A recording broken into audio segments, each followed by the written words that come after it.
Hello, welcome back to the channel. Today's video is all about the Canon 5D Classic, or indeed just the 5D, as those of us that were around when it first launched have always known it. Now, 25 years ago, before this thing was even conceived, I was in America. I bought a blue t-shirt from a second-hand shop, and there was something about that t-shirt. I wore it until it literally had so many holes in it that it fell apart off of my back. There were better t-shirts for all of that time that I had it. There were smarter t-shirts, there were warmer t-shirts, more designer t-shirts, more technical t-shirts, if that's your thing. There were loads of other t-shirts, right? But there was something about that t-shirt that just did it for me. And there's been many other things in my life that have been the same. Maybe I'm a bit odd, I don't know. Pairs of shoes, cars, bits of camera equipment, people, all sorts of different things that just have something about them. And this thing is the same. It has something about it. Now, if you want the long story short, because I know a lot of people like that kind of thing, it's great. I love it. Really enjoyed using it over the last year. However, there are a few caveats. It's old. It's 20 years old, right? So it's never going to be quite as technically capable as some of the more modern equivalents, nor as expensive. If, however, you want a bit of a deeper dive, a little bit of camera waffle, few stories, a little bit of nonsense and hypocrisy, then come join me, make yourself a cup of tea, and we will dive on in. So I guess we need to start with the most important thing first, and that is that I have loved using this thing. I can't remember a camera that I've enjoyed using more forever. Don't know, it's hard for me to put my finger on why. It's just a fact. I've loved it, and it's really helped me out creatively. I've been in a bit of a kind of glitch lately, but I've been really looking forward to getting out and about shooting with this thing. And it's kind of forced me into printing as well. The pictures that I take with it, for some reason, seem to have a lot of narrative. And so I've been sort of, wanting to print them because, and that's lovely when you're a photographer, because that's how it should be. Just some random pictures of random things. I'll just kind of flash through them. But I love that fact that rather than showing you these pictures on a screen with a bit of music playing, I'm just kind of like throwing prints around, which is how, photographers should want to show their work. It should be all about the print. It shouldn't be about, screen slideshows and all of that crap on the computer. It should be all about kind of the print. I met this lovely lady on an assignment. I just kind of liked her setup. So I've loved using it, enjoyed using it, and I thought to begin with I'd go back a little bit in time, talk about back in the day when this thing first launched. Now, I didn't actually buy one of these things. The reason being that I was using the Canon 1DS and 1DS Mark II or 1DS Mark III, or all of those cameras at that time. And so I was kind of into these big cameras. But one of them went wrong, and Canon loaned me a 5D Classic to use, and I absolutely loved it. Shot everything with it, from news to sport to high-end commercial, advertising, all sorts. Always happy with the pictures. Thought it was a wonderful camera. Should have bought a couple of these instead of spending something like, oh god, I can't remember how much money, a huge amount of money on those. But I didn't actually own one. Right, so now here we are in 2025 when I bought this, 20 years later. And the reason for buying it is I'm a professional photographer, right? I have a full Canon R system with all the lenses that I use for my pro level work, but I'm also an enthusiastic amateur, which is a bit of a weird thing, I know, but I'm constantly looking for a camera or cameras that I can use when I'm not working that feel a bit different to my professional setup, but kind of a familiar, I guess. And that's where this came in. I thought I'd give it a try, because you can't go on the internet these days. You'd have to be hiding under a rock to avoid all the kind of hipster people talking about a 5D Classic and how filmic it is and how analog it is, generally in a very deep, slow voice about how wonderful the photographs are from the Classic. I don't know if I'd quite go that far, but I do think it is a great fun camera to use, and I will kind of go on to talk about why. So I've made a little list of all the different things that I want to talk about. One is, don't compare it. This is a 20-year-old camera, right? So don't compare it to a modern equivalent. You'd have to be insane to do that. Unless, if you are someone that is shooting high-end sport, then just get the right camera for what you're doing. Don't try and do it with one of these. That'd be insane. If you're shooting you know, things where it's very, very dark. This thing doesn't have the best ISO quality in the world, capability in the world, right? So there are better cameras. So, you know, if you already know that, then just go and get the camera that you already know. You know, this is not a pro level tool in this day and age, in my opinion. It's still very, very capable. It's a beast back in the day and could shoot everything that was thrown at it. But there are more modern, more able, more kind of technically proficient camera systems out there now for professional use. So I wouldn't encourage you to use it as a professional tool. You could use it, absolutely, no reason why not, but I wouldn't encourage it. Just because I think there are better tools for the job right now in this day and age, right? So no comparisons, please. Don't want all that, oh yeah, but it's all crap because you can get higher ISO and newer cameras. Yeah, you can, but you know, do they make you feel the same as this? Don't know. So I'm jumping around all over the place here. Let's talk about the lens for a little while. So this thing came with this 40mm STM lens.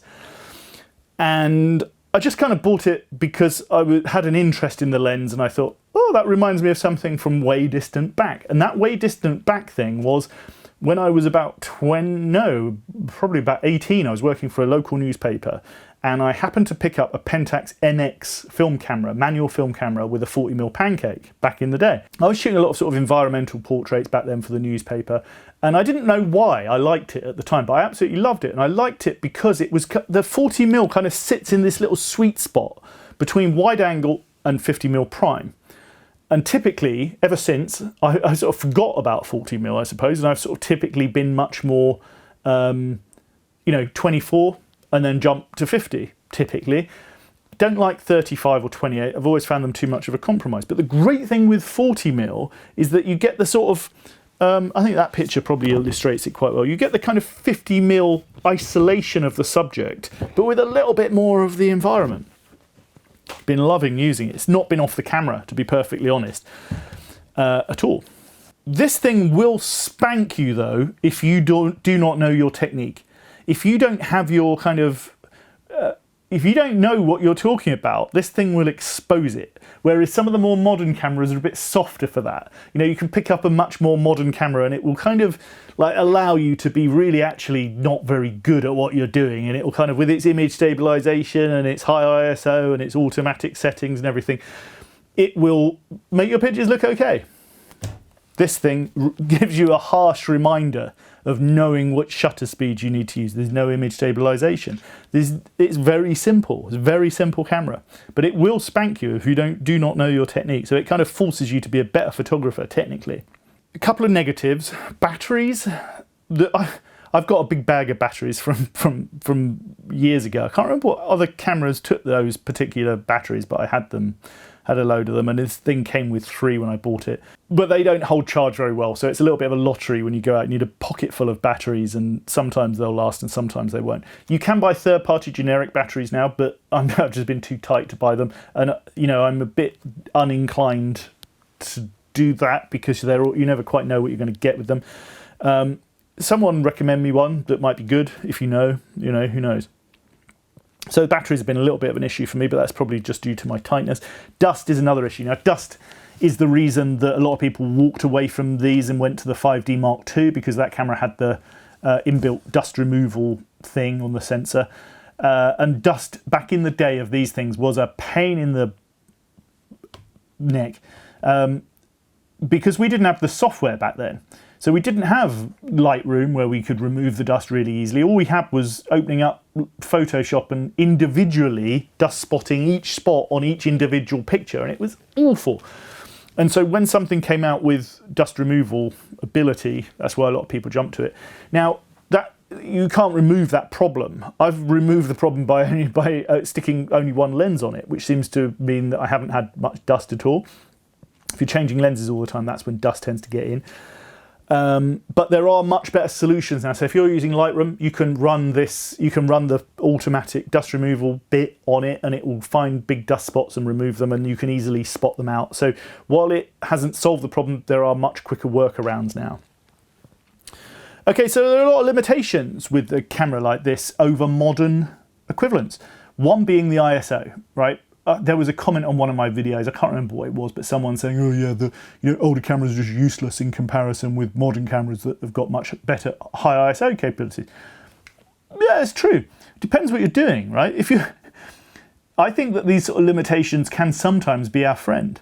It's interesting because this thing obviously has a lot of creative limitations. And when I say that, I mean it doesn't shoot at high burst rate, doesn't have pre-capture, doesn't have any video mode, doesn't have any IBIS, doesn't have any high ISO capability. You go up to about 1600, which I don't think is too bad actually. I've shot it at 1600 in RAW mode, a little bit of noise reduction, maybe even 3200 I guess, and it'll be okay.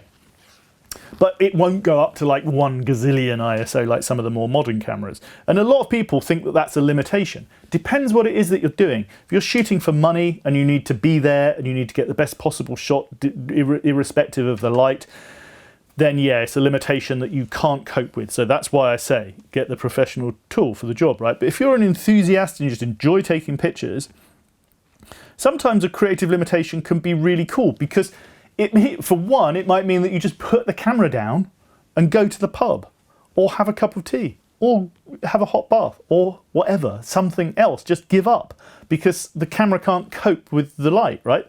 Sometimes that's quite nice. Sometimes it isn't. Sometimes it's annoying, but sometimes it makes you think creatively. So creative thought, go to the pub. Creative other thought, get a tripod and shoot it properly without relying upon IBIS and high ISO. Shoot it, with a really long shutter speed, for example. Work within the creative limitations and higher frame rate.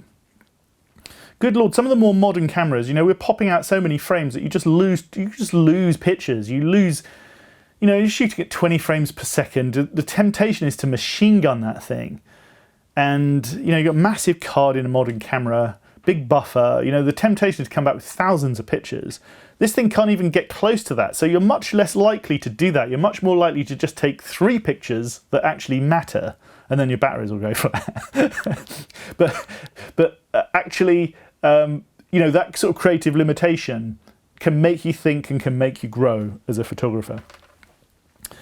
Right, what else are we going to talk about? The lens lineup. The lens lineup is extraordinary. I mean, let's talk about another point I was going to make as well. Is the price point of this thing is I don't think there's anything else that comes close to the price point of sub £200 for a very reliable workhorse camera. And this thing was a beast back in the day. Don't get me wrong, this was a pro level camera that people shot at high level everything with. For less than £200, there's not much else out there full frame with the same sort of pedigree for that kind of money. Maybe the 6D, I guess. Maybe a few Nikons. D700, something like that. But I think that there's nothing that comes close, to be perfectly honest. And the lens lineup that it gives you access to is unrivaled, and a really good price point. So because not everyone's got all the money in the world, right? So if you're working on a really tight budget and you still want to have some fun with photography, this thing can do that for you because you can get out there and you can buy a few lenses, good quality lenses for not a great deal of money. This thing is here just because it's here, but we could find lots of other examples. And you can chop them and change them and trade them and sell them and keep them and try different things and have a lot of fun with them and not lose that much money because they're not that much money in the first place. Autofocus, you're dealing with an old system. So the autofocus system is old, but it's still functional. And sometimes with autofocus systems, we get lost in the detail. What is an autofocus system? It is a way of focusing the lens onto a point that we choose. And unless if it's a fast-moving Formula 1 car or a ballet dancer, then it's a different thing because you need the best tool that you can get, right? Buy the best tool that you can get for the job, right? Pro level gear. However, if you're an enthusiast and you're not shooting Formula 1 cars or ballet dancers or both at the same time, many of the things that we photograph actually aren't that hard to focus on. So this thing will do that really well. It will. I shot sport with this back in the day. It's fine. You just won't get quite as many sharp pictures. Not quite so perfect as a more modern equivalent. You just have to sort of work with the AF system a little bit. Be aware it's a bit old and cranky. I'm a bit old and cranky, but I still manage to just about function. Just about. Right, what else do we want to talk about? Well, the most important thing, I think, is how this thing makes you feel. That's, for me, a really important thing about when I go out and take pictures. Do I feel connected to the camera? Does the camera allow me to record the pictures that I want to capture without being in the way? Because the camera is just a thing. It's not the camera that matters. It's the pictures that matter. The pictures are the thing, not the camera. And the camera has to sort of allow you to be able to do that, to give you the freedom and the confidence to do that. And I look at the color, you know, people talk about color. Good Lord, I mean, I don't know about color. You know, I know that the R cameras, I struggle to get the color that I like. I don't really know why that is. I've never quite found out why that is. I have my eye likes things to be in a certain way. This camera captures pictures that look in that certain way, and the R cameras need a bit more work to get there. But to me, the colors are great. Now, I think a lot of the talk about the analog feel comes down to the screen. I think people are flicking through the pictures on the screen. The screen is low contrast, low saturation, and can be slightly misleading because it's quite old-fashioned. So I think a lot of people are scrolling through the pictures on the screen going, oh yeah, they're so filmic, they look just like kind of low saturated colour portrait or whatever. And it's not, it's just because the screen is a little bit old and faded. And then you put them on the computer and they're kind of, you know, a lot more normal than you might think. I think it's wonderful colour. I don't know if there's anything particularly magic about the camera. Let's talk about dynamic range, about the colour, sorry. I think if you shot it alongside any other sort of camera like the 5D Mark II, the 5D Mark III, Mark IV, R cameras, I don't think it's a great deal in it, to be perfectly honest. But just out of the camera, they do look nice, it's true. Dynamic range. Now, I instantly kind of realised quite quickly that the dynamic range was an issue with this, that you can't pull as much out of the shadows and you can't pull as much out of the highlights as you can with more modern cameras. Again, it's a creative limitation.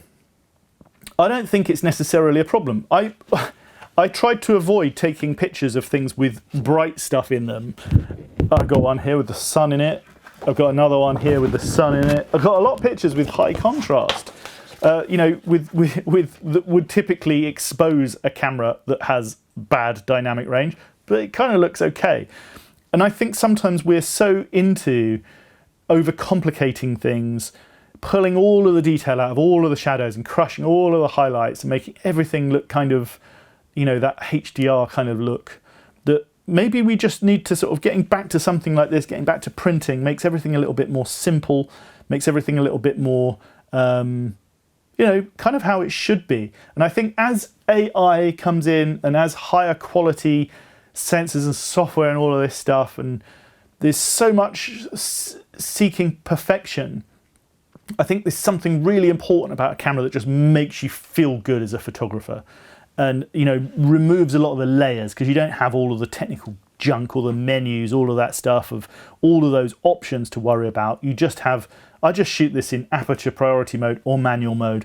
That's it. There's one custom mode which I have set up for black and white, which is really cool. Black and white high contrast. So if I'm in a black and white high contrast mode, I just stick it on C and then it does that for me. And that's really cool. That's kind of that's the level of technical that I want.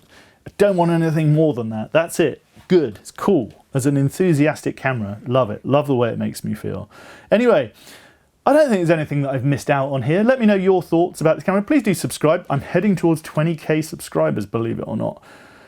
Can't quite believe that.